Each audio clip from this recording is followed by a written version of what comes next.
All right, so today I wanted to show you my holster. This is one that I got so that I could carry my 44 with me while I'm in the backcountry as bear protection and just to have peace of mind. And I needed a way to carry it.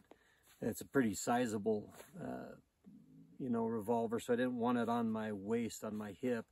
That bothers me, so I wanted a shoulder holster type. So this is what I did a little research. I found this one. It's made by Diamond D is the company. It's out of Wesson, Alaska. And everything I could find on it just really showed it was a high quality, real functional unit. So this is what I ended up with. And I've been really happy with it. I've had it for a couple years now. And I've used it. I take it on all my hunts. I always have it right with me. When I first got it, I was really worried that it wasn't going to work with my chest pack binocular case. But it really can move around quite a bit. I've seen different, videos on it, and most of the time they're like, it's not too great for that. But for me, it's worked. So I'll show you how I manage it. It's not perfect, but it works.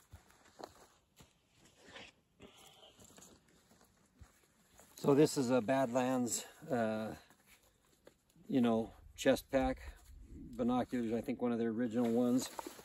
And so I put it on like this. I usually just put the pistol on first, and then I get my binocular adapter. I run it behind this shoulder strap right here and hook it in at the bottom here.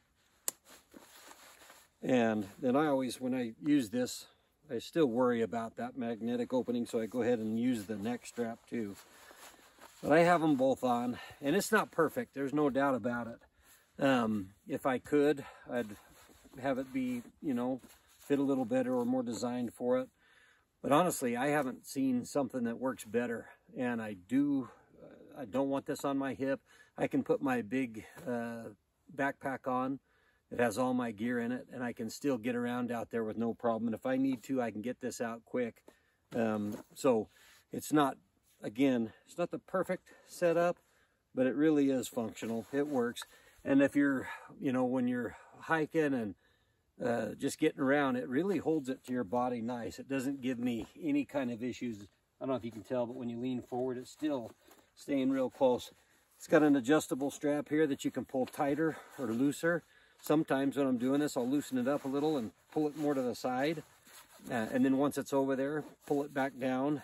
And then I can still get my binoculars out with no problem.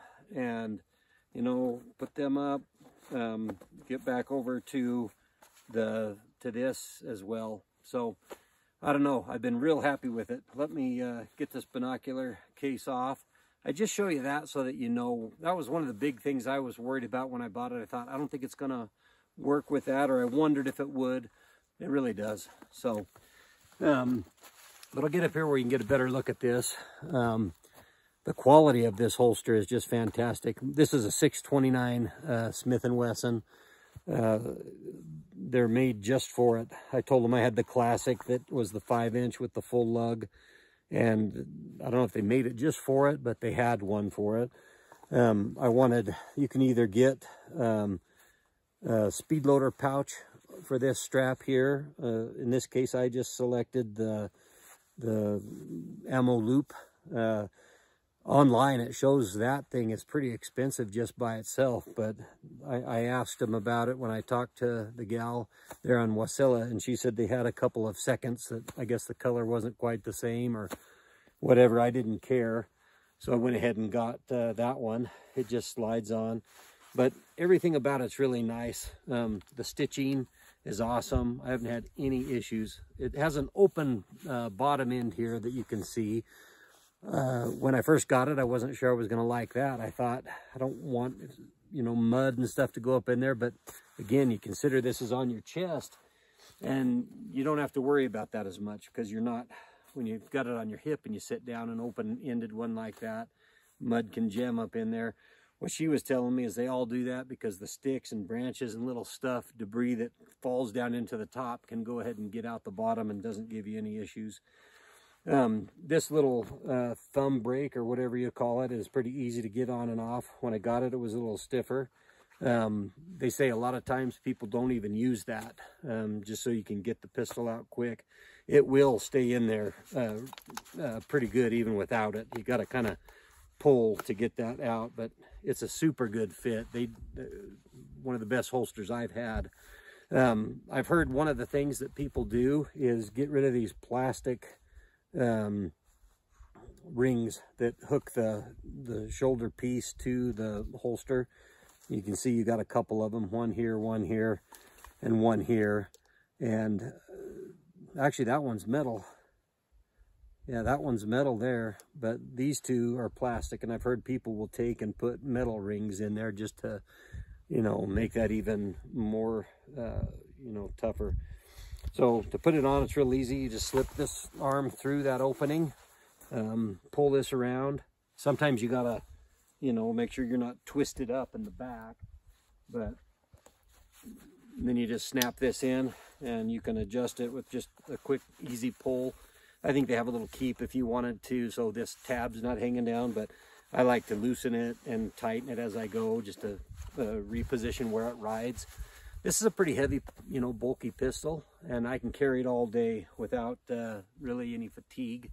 So it's a real good unit. I would highly recommend it. Again, it's Diamond D out of Wasilla, Alaska. So if you're looking for the best holster for this type of application, a chest holster, and you want that high quality leather and just that classic look, this would be hard to beat.